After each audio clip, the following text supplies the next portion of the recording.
सीखना तो बहुत कुछ है। मैं हूं हिम्मत इंसान के सीने की। फिर मैं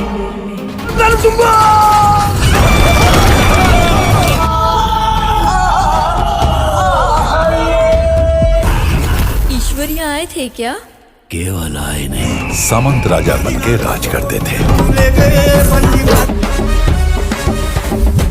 तुम्हारी इस नौटंकी की वजह से जंगल फिर मैं आने में देर तो नहीं? वही पानी उनके रक्त से लाल हो रहा था। जरूर कुछ अनर्थ होने वाला है। ब्रह्म राक्षस रहता है। नमस्कार दोस्तों, आज के इस वीडियो में हम बात करने वाले हैं एक ऐसे फिल्म की जो सिर्फ एंटरटेनमेंट नहीं बल्कि आस्था, परंपरा और इंसान की आत्मा से जुड़ी हुई है। हम बात कर रहे हैं कांतारा अ लेजेंड चैप्टर 1 की। यह फिल्म कांतारा 2022 का प्रीक्वल है, यानी इस कहानी में हम वह सब देखने को मिलता है कि जो कांतारा की कहानी से भी पहले घुट चुका होता है। यह वीडियो केवल कहानी समझाने और रिव्यू के उद्देश्य से बनाया गया है। इसमें किसी भी तरह के ओरिजिनल सीन या क्लिप का उपयोग नहीं किया गया है, इसलिए यह बिना वाला है। तो चलिए दोस्तों, इस रहस्यमयी और शक्तिशाली कहानी की शुरुआत करते हैं। कहानी में हमें ले जाती है दक्षिण भारत के घने जंगलों में, जहाँ जंगल सिर्फ पेड़ पौधे नहीं है बल्कि वह देवताओं का वास मान जाता है। इस जंगलों में रहने वाले लोग मानते हैं कि धरती माँ लोक देवता की ही उनकी रक्षा करते हैं।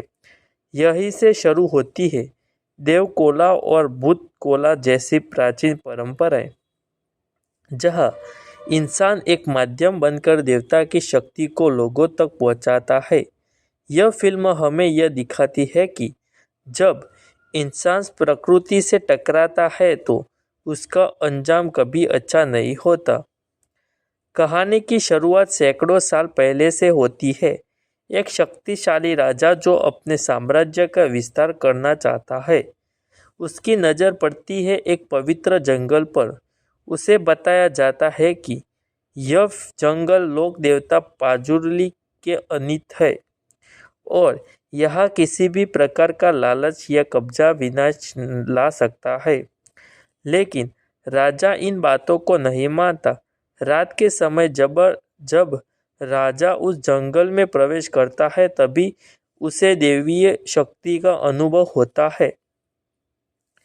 देवता उसे चेतावनी देता है, यह भूमि मेरी है और जो इसे छीनेगा उसका अंत निश्चय है। डर के कारण राजा उस जमीन को गांव वालों को दान कर देता है और यहीं से जंगल और इंसान के बीच एक पवित्र समझौता बन जाता है। समय बीतता है, पटिया बदल जाती है। अब वह जमीन वही जंगल, लेकिन इंसानों का स्वभाव बदल चुका है। नए जमींदार और सरकारी ताकतें उस जमीन को अपने नाम करने की कोशिश करती है। गांव वाले अब भी देवता भरोसा रखते हैं, लेकिन बाहरी दुनिया इसे सिर्फ एक अंधविश्वास मानती है। यहीं से कहानी टकराव की ओर बढ़ती है। फिल्म में हमें एक ऐसे किरदार से मिलवाया जाता है जो न तो पूरी तरह आस्तिक है और न ही देवताओं से डरता है। वह एक जिद्दी, गुस्सैल और आज़ाद इंसान है। उसे देव कोला और परंपराओं से कोई खास लगाव नहीं है, लेकिन गुस्सा खून उसकी धरती से जुड़ा हुआ है। धीरे धीरे कहानी यह इशारा करती है कि इस इंसान को संबंध सिर्फ जमीन से नहीं है बल्कि लोक देवता से भी है। जैसे जैसे कहानी आगे बढ़ती है, गांव पर संकट बढ़ जाता है। जंगल काटे जाने लगते हैं, देवता की भूमि छीनी जाने लगती है। तभी देवकोला का आयोजन होता है। इस दौरान कुछ ऐसा होता है जो इस किरदार की जिंदगी बदल देता है। वह इंसान जो देवताओं पर भरोसा नहीं करता था, अब खुद देवीय शक्ति माध्यम बन जाता है। यह सिर्फ नाच या अभिनय नहीं बल्कि एक आत्मिक रूपांतरण है। फिल्म का अंत हमें एक बड़े संघर्ष की ओर इशारा करता है। एक तरफ सत्ता, कानून और लालच, दूसरी तरफ परंपरा, आस्था, जंगल और देवता। देवता साफ संदेश देते हैं, जो धरती का सम्मान नहीं करेगा वह मिट जाएगा।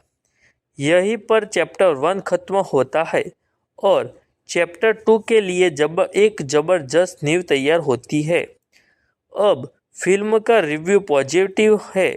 दमदार की कहानी, भारत संस्कृत गहराई, शक्तिशाली का बैकग्राउंड और आत्मा को छू लेने वाला संदेश। अब नेगेटिव की बात करूँ तो फिल्म हर दर्शक के लिए नई है। स्लो पेस कुछ लोगों को भारी लग सकता है।